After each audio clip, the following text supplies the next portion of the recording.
Привіт, це Ukraine House Vienna, і сьогодні в нас інтерв'ю з чудовою, красивою, супер класною і успішною Карішу.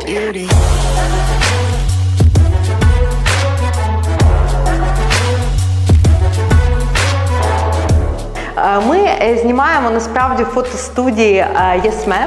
Це креативний простір. І сьогодні ми будемо говорити про що? Про те, як скооперуватися з австрійцями і зробити бізнес.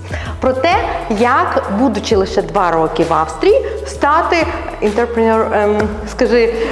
підприємцем. Каріна розкаже про податки і про те, як австрійці ставляться до краси. В чому різниця між Україною та Австрією? Каріна фотограф, Каріна модель і вже підприємець у Відні.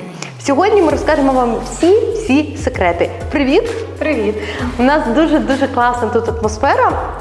Зрозуміло, що ми знімаємо фотостудії, тому що це твоя, я не знаю, дуже комфортна для тебе атмосфера. Загалом ми розуміємо, що ми просто змінимо картинку, і це буде просто красиво і стильно. Окей, розкажи, будь ласка, що таке Yes Man і де ми знаходимося, окрім того, що це фотостудія. Так, ми знаходимося в самому центрі Відня, на такій головній центральній вулиці, шопінг вулиці Марія Хільферштрасе, і також це така Безірк, це такий регіон у місті, який повний просто мейнстрімних таких якихось бутиків. Також тут дуже багато розвинута культура саме з фотостудії, якісь там танцювальні, йога-студії, таке інше. Тобто студія Yes Man, вона знаходиться саме в тому центрі, де вона повинна знаходитися, де є молодь, де є молоді люди, які хочуть розвиватися, які хочуть щось вивчати і таке інше. Що це таке? Yes Man – це центр, де ми провайдимо, де ми даємо дівчатам можливість навчатися, бути частинкою ком'юніті і вивчати такі теми, які ми не можемо вивчати, наприклад, в університеті. Наприклад, це у нас йога, це пілатес, це акторська гра, це ораторське мистецтво, це заняття з фотопозування, дефіле, танці, етикет, косметологія, візаж, основа правильного харчування. Тобто дуже така все жіночне, все таке. Тобто це простір лише для жінок і для дівчат? Так, але дуже важливо підмітити, що ми також відкриті для тих жінок, які, можливо, і не народилися жінками, тобто які ідентифікують себе як жінки. І також це для дітей, не тільки для жінок.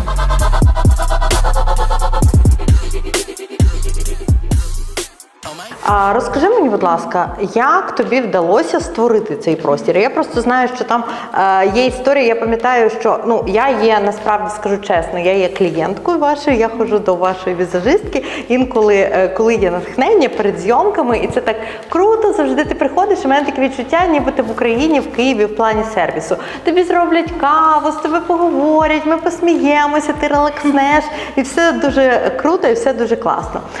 Як тобі вдалося створити саме цей простір і дуже коротко передісторію до нього? Щодо передісторії, це якраз таки пов'язане з як вдалося створити. Передісторія вона була така, що я працювала і моделлю, я працювала і фотографом, і працюю фотографом, візажистом.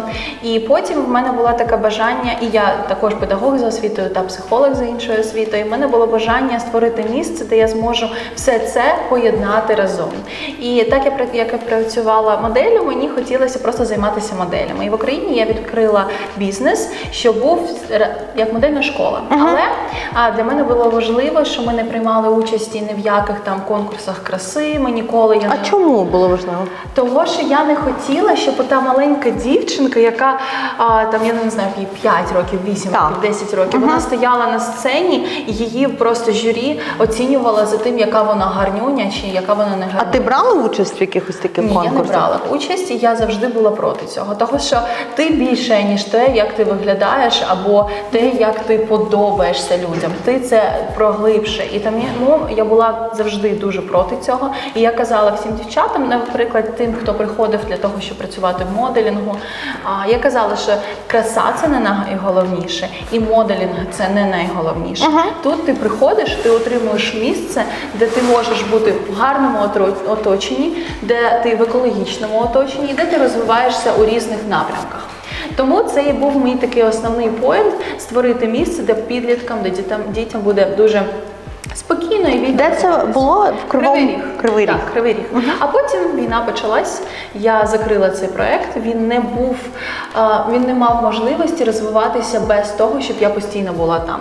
Тобто мені було потрібно постійно бути там. Але це був вже бізнес тоді, на той це був момент? Бізнес, так. 800 учнів закінчили нашу школу, 200 навчалися одночасно. Це були не тільки моделі.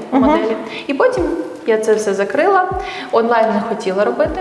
Приїхала в Австрію, спочатку допомагала всім цим дівчатам, моделям поїхати з України на контракти на модельні в інші країни. Тому що коли почалася війна, всі відразу спочатку захотіли їхати кудись. І ми допомагали, ми переміщували дівчат з України в інші країни світу, щоб вони там могли працювати. А потім я вирішила, що все, я поїхала з Тіроля, це було в Тіролі тоді, і потім я переїхала у Відень, і в мене була така думка, я хочу відкрити тут таке, що в мене було в Україні, бо це така моя душа, бо це для мене не просто там комерційний проект, для мене це можливість мати багато дітей, яких я розвиваю, тому що я знаю, що я можу дати, тому що дівчата приходять, вони не впевнені в собі, вони якісь заблоковані, бо вони, я не знаю, там соціум не дозволяє бути відкритими, робити, що хочеш. І вони приходили, вони були просто такі, волоссям закривали обличчя. Так, підлітки.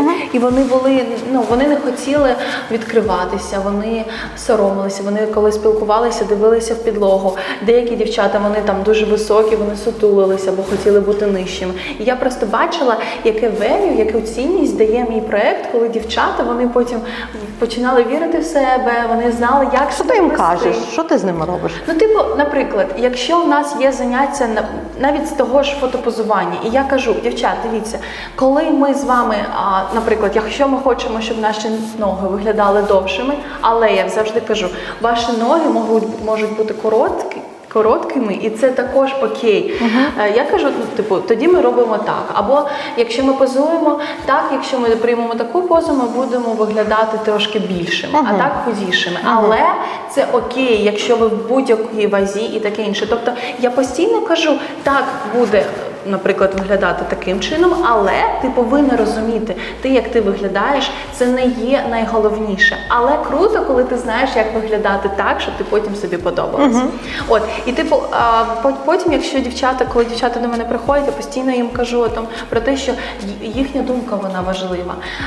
Також важливо, щоб вони розуміли, що вони приходять, тут вони в оточенні сім'ї. Тобто ви приходите в місце, де такі ж, як і ви, зібралися дівчата, хочуть вивчати те ж саме. І тому ви повинні розуміти, тут ми, навіть коли був ковід, ми зустрічалися, ми обіймалися. І я казала, можете там в масці обійматися чи ще щось, але я хочу, щоб ви прийшли, тому що мені, коли я була підлітком, мені дуже не вистачало цього моменту, коли я змінила дуже багато школ, і я приходила в школу, і там всі групками, десь був булінг. І мені дуже хотілося, щоб просто було місце, куди підліток приходить і знає, що, а мені там кльово, а там я можу відпочити і паралельно з цим щось вивчити. Окей, це було в Україні, це було в Кривому Розі.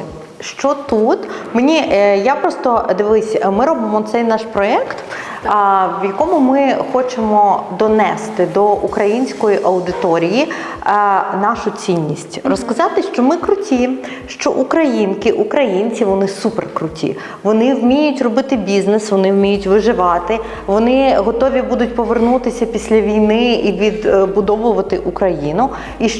І додати оцю цінність, тому що ми себе дуже часто знецінюємо десь і порівнюємо. Я б хотіла, щоб ті, хто переїхав сьогодні до Австрії, або ті, хто планують відкривати тут бізнес. Або, можливо, хтось подивиться наше інтерв'ю в Україні і скаже: Боже, так я ж теж вмію, я не знаю, там, малювати, або ще якісь в мене є таланти, і я теж відкрию. Я хочу, щоб це було таке натхненне інтерв'ю, так? Розкажи, от як ти починала тут, і з чого це все починалося, і наскільки це було складно чи не складно? Було складно і є складно, і буде складно. Окей. Коли ти створюєш бізнес в Україні, ти все ж таки в своїй рідній країні, де ти дуже добре розумієш менталітет людей, де ти і є твоя цільова аудиторія, плюс-мінус, якщо, в моєму випадку, наприклад, бізнесу. Тут ти просто робиш гіпотезу, що буде отак, але це то, що так буде, то, що так люди відреагують на твій продукт, який ти даєш, це зовсім не гарантія, тому що люди тут дуже інші. Щодо того, давай конкретно скажемо, про що саме йде, яка була гіпотеза, яка підтвердилася, а яка не підтвердилася. Наприклад, я думала, що я роблю крутий продукт, якого немає тут на маркеті. І я розуміла, що потрібен буде час, щоб цей продукт люди зрозуміли і прийшли. Так. І так воно і є, але я думала, що це буде швидше. Люди, наприклад, австрійці, вони дуже консервативні, вони дуже традиційні. Вони звикли до чогось, і це для них має цінність. А якщо ти їм даєш продукти, навіть кращий продукт, вони такі, я туди ходжу, мені там подобається, туди ходила моя бабушка, туди ходила моя мама. Наприклад, якщо ти візажист, і ти робиш реально круту роботу, або фотограф, як я, і ти робиш реально круто, але у цієї компанії є фотограф, або у цієї людини є фотограф, до якого вони постійно ходять. Але слухай, ми з тобою пили каву перед інтерв'ю, і ти мені розповідала, що в тебе є доволі круті клієнти тут. Як ти їх знаходила? Це все сарафанне радіо. Тобто тут воно дуже добре працює. Ти береш одну людину, яка має вплив, яку інші знають, наприклад, австрійську людину. Пропонуєш якусь колаборацію. Для того, щоб з цією людиною сколаборуватися, тобі треба до неї якось підійти. Тобі треба знати якихось людей, які тебе з нею контактують.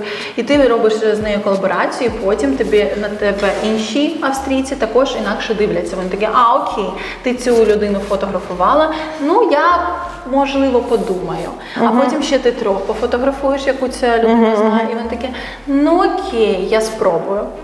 Тобто тут важливо спочатку почати колаборувати саме з австрійцями для того, щоб пішли австрійці. Бо я спочатку думала, що я можу просто показати своє круте портфоліо, і до мене підуть австрійці. Ні. Треба саме з австрійцями колаборувати. А ти спочатку фотографувала безкоштовно їх?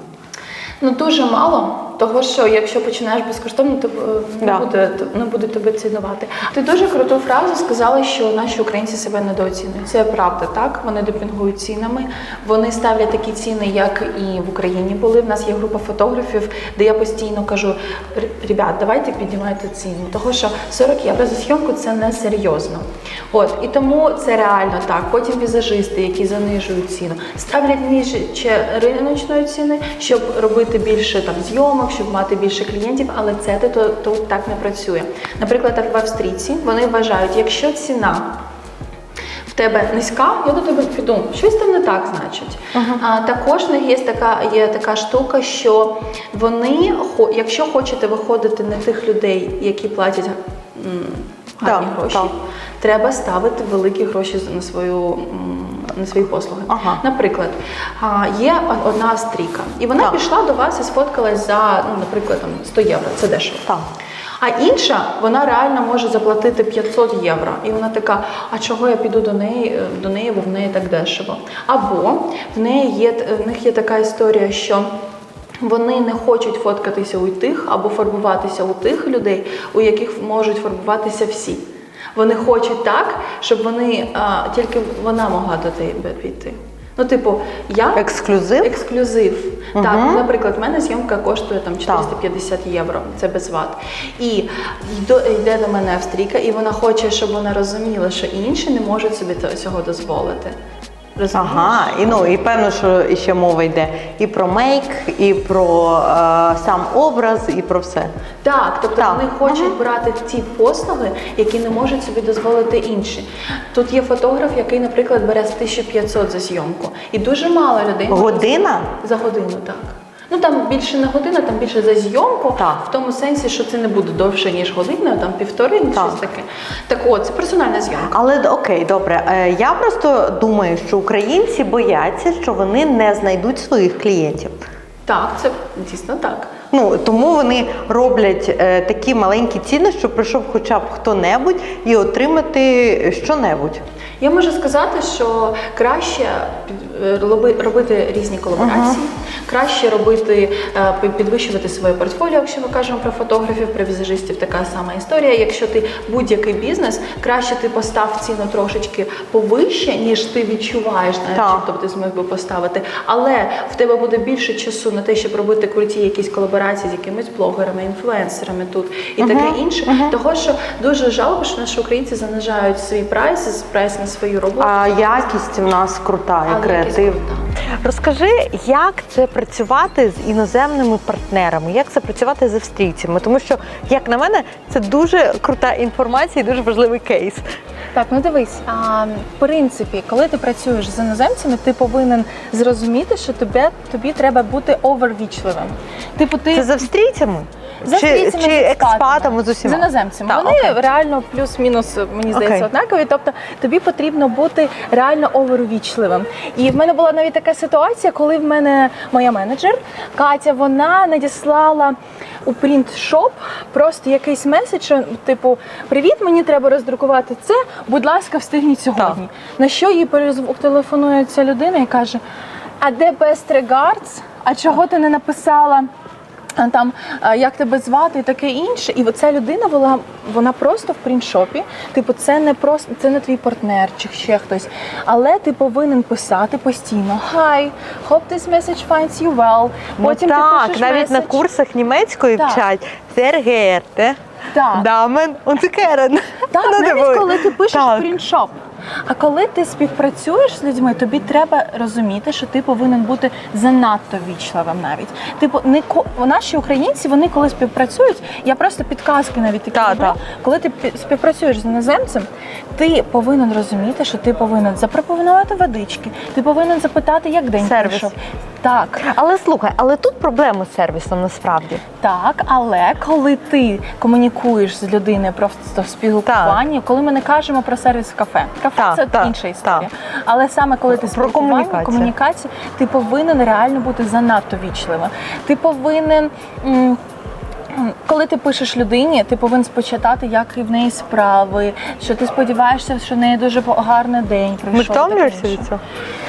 Ну, якщо чесно, то трошечки. Коли просто ти пишеш партнеру, і треба швидко отримати відповідь. Я не можу написати, типу, привіт, мені треба то-то. Як ми можемо в Україні? І все, швидко.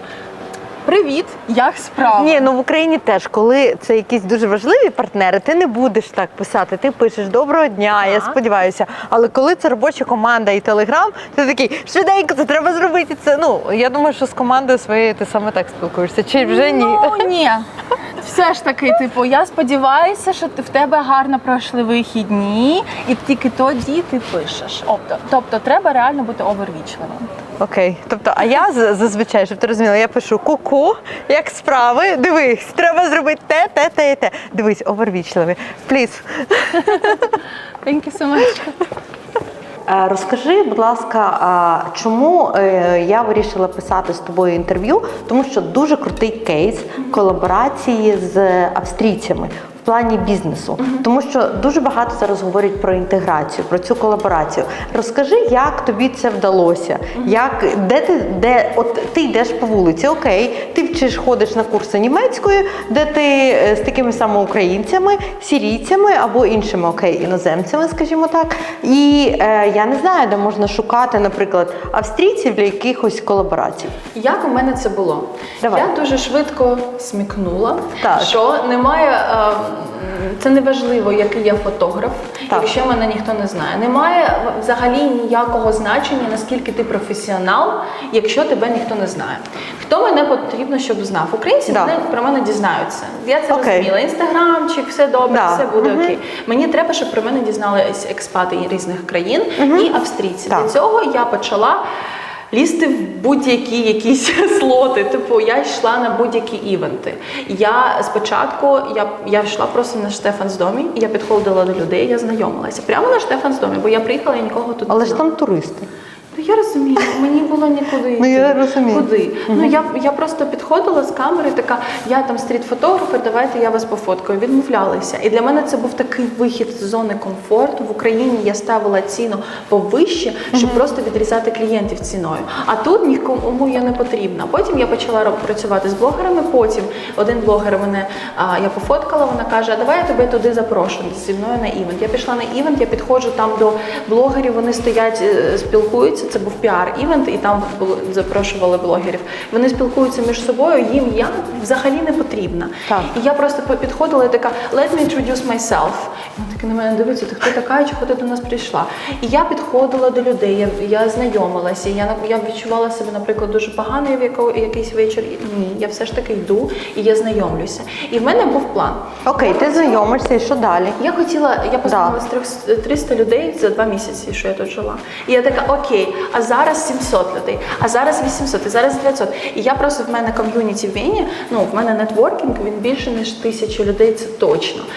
Я знайомилася, і зі всіма людьми я розповідала про себе, я розповідала, що я роблю, і таке інше. І таким чином в мене почало сформувалося таке оточення, що про мене знає. Потім через це оточення, коли ти знаєш людей, коли ти знають тебе, про тебе говорять. Через це оточення я почала шукати, де з ким я зможу сколаборувати. Потім я вирішила, що я хочу відкрити ж такий бізнес, що в мене був в Україні. І я така, все, я хочу його відкрити, не інвестор, найдіть. Да. Так це і було. Це було Так. реально мислі в космос, але в мене була така впевненість, що так воно і буде. Так. А це було саме через те, що я розуміла, що я везде, куди я не йду, я всюди розповідаю про себе, про свій проєкт, про що я робила в Україні. І я настільки натхнена, коли ти гориш своєю справою, коли ти знаєш, як продати свій продукт. А Як продати свій продукт? це горіти цим. Це просто, це не соромитися. Let me introduce myself. Так, let me introduce myself. I'm doing this. І я можу сказати впевнено, що у нас в Україні прийнято казати про себе дуже так скромно. Так. Так, я там щось роблю, ми не дуже активно про це себе кажемо. Американці, вони дуже активно, занадто. У австрійців тут треба знайти таку тонку грань, як про себе казати. Типу, ти такий мовчиш, а потім в якийсь момент кажеш, що ти робиш. І так якось навицьком, щоб вони запитали більше питань в тебе. Тобто, коли питають, розповідаєш. Коли не питають, ти такий трошечки такий мовчиш. Так. Бо якщо ти дуже активно приходиш і про себе розповідаєш, мене сприймали не дуже добре, мені здається. Тобто тут треба відчувати, як про себе казати. І що я робила? Я ходила, я розповідала, і потім знайшовся інвестор. Просто побачив в інстаграмі, що я роблю, побачив, що в мене крутий продукт, що я робила це в Україні, і каже мені, давай я проінвестую в Україні в цей продукт. Я кажу, мені в Україні інвестор не потрібен, в мене все окей, там мені інвестиції я сама можу, а тут мені потрібно. Він такий, окей, супер, пропиши бізнес-план. Я сіла за цей бізнес-план. Що таке? Я ніколи не писала. В Україні що ми робимо? Ми просто хочу робити бізнес, роблю. Все. І люди пішли. Так. Ми в українці, ми дуже добре, ми дуже любимо експериментувати і щось спробувати. Ой, прикольний продукт, я спробую. Так, погоджуюсь. А піде, не піде, спробую. Тут ні. Я ж така думаю, треба прописати бізнес-план. Бізнес-план, почала ChatGPT в допомогу. Почала прописувати свій бізнес-план, він у мене був такий на 60 сторінок, там потрібно було і фінансові розрахунки зробити, і розрахунки щодо сегменту. Реально він такий серйозний вийшов, і я дала його інвестору, він в нього дивився. Сказав, це ChatGPT, іди переписуй. Ти не знаєш, що таке ChatGPT? Клас, ти сама робила. А ти така, да? Але, якщо чесно, сказати, Да. що він дуже читав той бізнес-план, він його взяв з собою. Мені здається, що більше було саме те, що я казала, як ми зможемо це заімплементувати. Зрозуміло. Як це можна реалізувати? Так.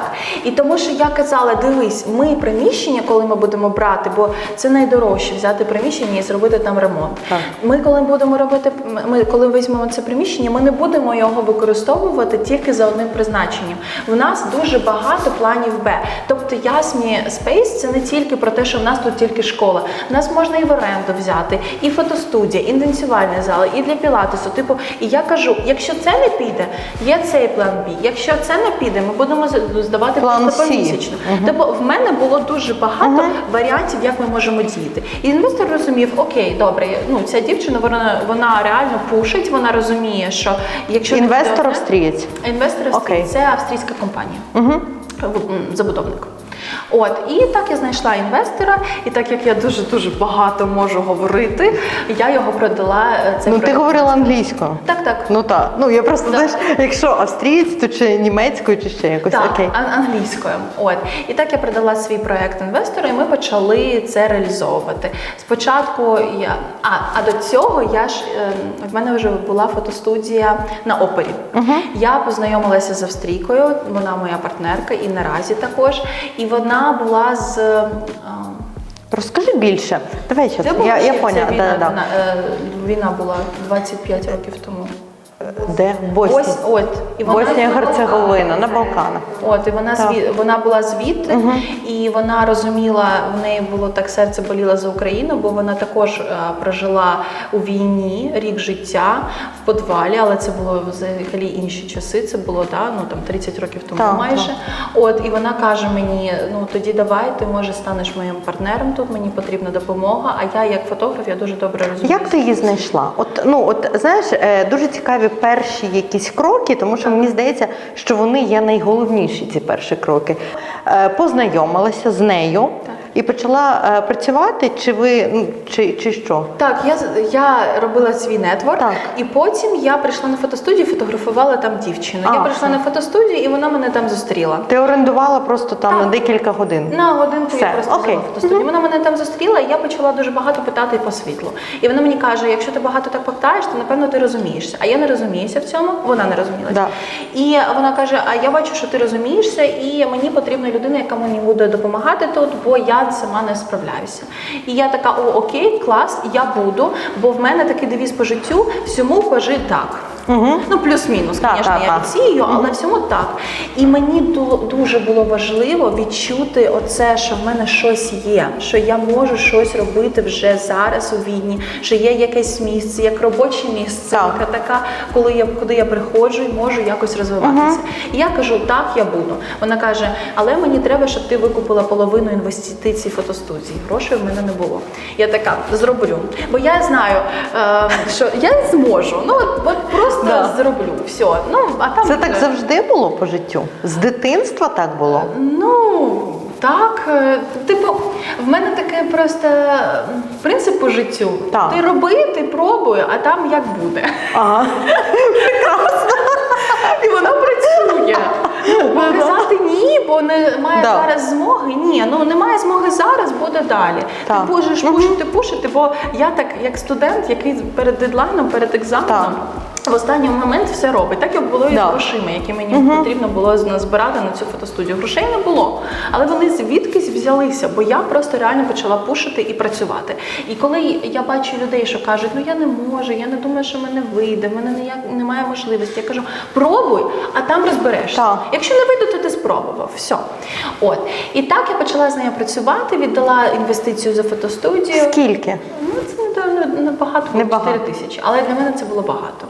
Того ж, це обладнання треба було викупити. Але це для мене було багато, того що я приїхала, я все ж таки біженка з України, і коли почалася війна, я дуже багато грошей донатила, я дуже багато віддавала там деяким людям, яким були вони потрібні більше, ніж мені. І ми ж всі думали, що це 3-4 місяці.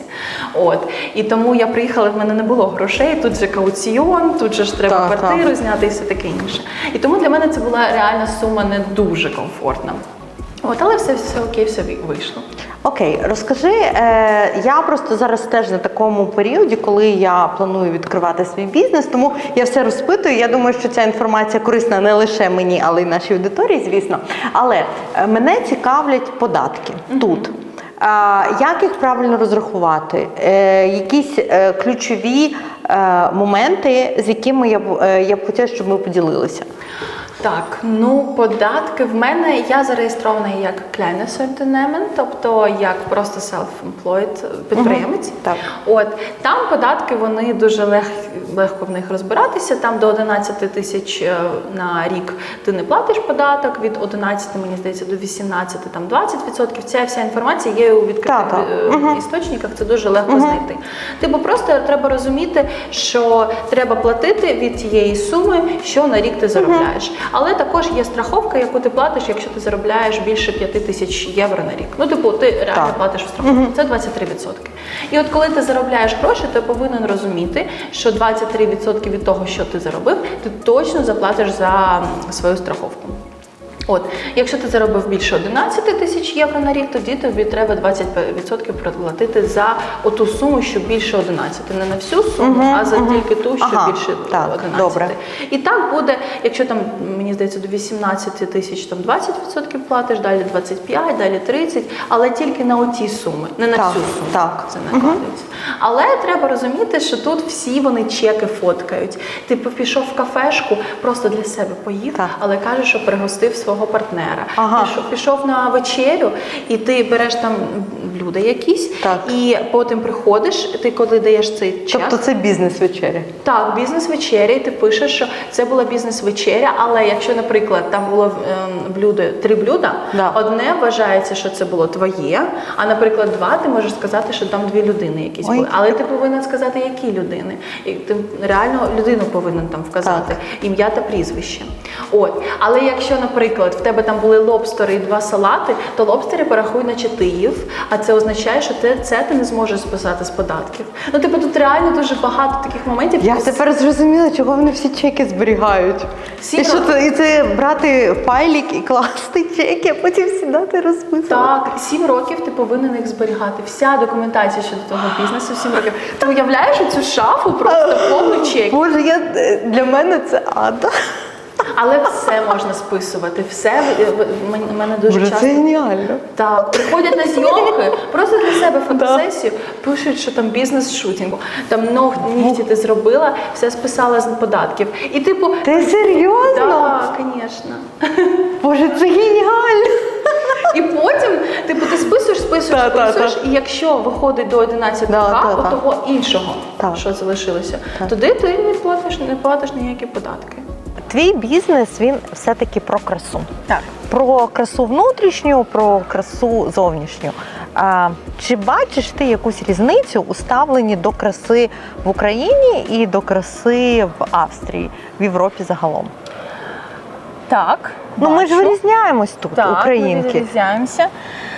Я хочу сказати, що мені подобається той факт, що тут краса – це не найголовніше. Я маю на увазі саме зовнішня краса. І те мені подобається, що тут краса, вона не дуже стереотипізована. В нас ми повинні бути всі охайні, ми повинні всі виглядати за певним стандартом. Ми від цього вже відсторонюємося, але все ж таки це в нас більше розвинуто. Тут важливіше, як ти себе відчуваєш, які в тебе...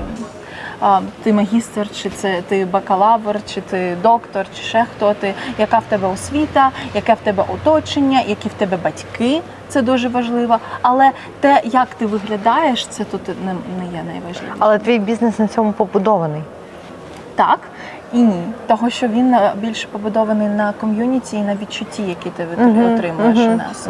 І це, але все ж таки треба час, щоб австрійці до мене дійшли. Бо наразі австрійці, вони вважають, окей, цей продукт цікавий, мені подобається, що ти робиш, але я подивлюся, бо я не встиг на це витрачати гроші. Як я вже і казала, українці, вони хочуть спробувати, австрійці традиційні. Вони хочуть піти туди, де вони знають, що... тобі треба напрацювати ще цю аудиторію. Саме так. І цей маркет він не прокачаний щодо того, щоб щось вивчати, щоб девелопити свої скіли і таке інше. Окей, добре. Це клейнес Так. альтернатива. Тобто це ти просто підприємець, ти оплачуєш своє страховку, ти оплачуєш свої податки, також ти оплачуєш там ВКО в них є, це така компанія, яка допомагає тобі там побудовувати свій бізнес. Там дуже багато, типу 150 євро на рік, але є також, треба розуміти, якісь напрямки в бізнесі, коли потрібна ліцензія. Наприклад, якщо тобі візажист, тобі потрібна ліцензія. Для цього, щоб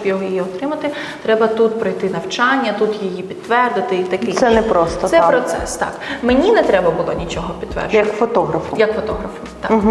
Є перелік тих професій, де потрібно підтверджувати і де не потрібно підтверджувати. Так, я знаю. От. Ну, креативні, наскільки я знаю, всі професії, з цим легше, але те, що стосується здоров'я, краси, ще якихось моментів, це все треба підтверджувати. Ну, і взагалі, там, звичайно, освіта і інші. Але мене дуже здивував той факт, що, наприклад, я даю освіту. Так, це не класична освіта, але я працюю зі своїми підлітками. І я така думаю, клас, у мене педагогічна освіта, ще й психолог за освітою, я зможу це дуже легко підтвердити тут. Але ні, тут не треба це підтверджувати. Типу, якщо ти робиш майстер манікюрного сервісу і тобі треба ліцензія, а ти працюєш з дітьми, можливо, я психологічно нездорова, але мені не треба нічого підтвердити. Я питаю у юриста. Ти підтверджувала свої дипломи з України? Не треба тут нічого. Для того, чим я займаюся, не треба. Я питаю у юриста. Тому що це не основна, певно, що освіта, а як ніби додаткова, Так, але мені здається, що це було б логічно, щоб хоча б мене попросили пройти якісь медичні курси. Діти в мене на класі, вони там танцями займаються, вони там, не знаю, бігають, пригають. Але ні, це тут не потрібно. Тобто це перше, це крайний сортимент, просто підприємець. Але є ще наше товариство обмеженої відповідальності. Це ГМБХ тут називається. І в мене, наприклад, Ясмі – це ГМБХ. ГМБХ створюється тоді, коли є декілька акціонерів. Тобто, якщо ти одна людина, ти не створюєш частіше за все ГМБХ на початку. Але якщо там багато людей є в акціонерному цьому товаристві, наприклад, в мене є 50% акцій, 50% акцій є у мого інвестора, тоді ти реально повинен зареєструвати це як ГМБХ. Коли ти реєструєш ГМБХ, тобі треба, щоб ти дав капітал, поклав його на рахунок компанії 35 тисяч євро. Але ці гроші ти можеш використовувати потім для свого ж бізнесу. Тобто ти поклав і для себе ж використав, але пропустив його через компанію. Для того, щоб їх туди покласти, ти повинен доказати, звідки ці гроші ти взяв. О Боже, це складно. Так, це робиться для того, і вони тут це називається типу money washing, типу що відмивка грошей. Ти повинен доказати, звідки в тебе ці гроші. Але тут є така штука, що ти не повинен класти відразу ж 35 тисяч євро. Ти можеш покласти менше. Наприклад, ми могли покласти 10 тисяч євро. Це по 5. Якщо 5 тисяч євро, то ніхто не просить тебе, не така велика сума, щоб про це казати. Звідки ти ці гроші взяв. Але, наприклад, якщо ти створюєш бізнес, взяти приміщення це. В мене є компанія-інвестор, і це приміщення взяла компанія-інвестор, і компанія-інвестор, вона може доказати, звідки ці гроші. Якщо ти сам береш приміщення, і ти хочеш там заплатити кауціон, відновити це приміщення і все таке інше, тобі треба доказати, звідки в тебе ці гроші. Це важливо. Тобто мінімум в тебе має бути 35, і ще плюс на кауціони, плюс на ремонти, 50-60. Це може враховуватися в ці 35. Тобто це вже можеш пропустити через компанію. Але тобі треба доказати, звідки в тебе ці гроші. Вони повинні бути офіційно, якось тобою зароблені або придбані тут. Це важливо. Щодо податків, коли це ГМБХ, 27% це є податок на капітал. Тобто, коли компанія зароблює, наприклад, 100 тисяч євро на рік, 27 тисяч євро віддаються податки за те, що компанія заробила. І це не означає, що ці гроші ти достав вже з компанії. Це просто гроші, які так і лежать на рахунку компанії, і ти за це заплатив 27 тисяч євро із 27%. А якщо ти хочеш гроші з компанії дістати, тобто зробити, як це кажуть, Чекай, але я заробила 100 тисяч. 27 я заплатила одразу. Не ти. Компанія. Дуже, так, дуже важливо розуміти, що компанія – це не ти. Компанія – це інша людина. І це її борги, це її якась відповідальність, і це її гроші, не ти. Так. І от компанія заробила 100 тисяч євро на рік, валової, брутто. 27 тисяч євро, тобто 27% компанія заплатила так. податок. А коли ти робиш, це дивіденди, я це слово. А коли ти пройшов рік і ти хочеш вивести свої дивіденди, то окрім цих 27, ти платиш 24% за те, щоб вивести собі в карман класти гроші. Тобто виходить 51%. Тобто вигідніше все тримати на рахунку компанії. Саме так. Тобто гроші з компанії, дивіденди ти краще не достаєш. Ти що робиш? Ти назначаєш собі зарплату. Тобто ти є сотрудник, як це сказати? Співробітник. Так. Компанії цієї третьої особи. Це ти співробітник. І ти назначаєш там собі зарплату. Так. Але яку ти зарплату можеш собі назначити, це залежить від валового прибутку компанії. І тобто це списується з доходу компанії. Тобто це вже не вважається доходом компанії, коли компанія тобі ці гроші заплатила. Тобто ці 27% також там не платяться. От. І виходить така історія, що ти не можеш назначити собі там 100 тисяч євро твоя компанія за рік заробила, 27 там заплатила податків, і ти собі там 50% з цього, це твій типу зарплатня. Ні, там дуже залежить від суми, яку компанія заробляє, наскільки дорогого співробітника ця компанія може собі дозволити. Ага, окей, тобто там іде ще градація. Так, і там також є страховка. Якщо ти забираєш там дивіденди, також є там податок на церкву 10%. От, і так. Зазвичай я дуже люблю питати у дівчат, у жінок, які багато працюють, які роблять бізнес, як вони відновлюються. Тому що мені здається, що ми маємо один з одним ділитися цими знаннями і розуміти, як відпочивати, як наповнюватися, всі ці моменти.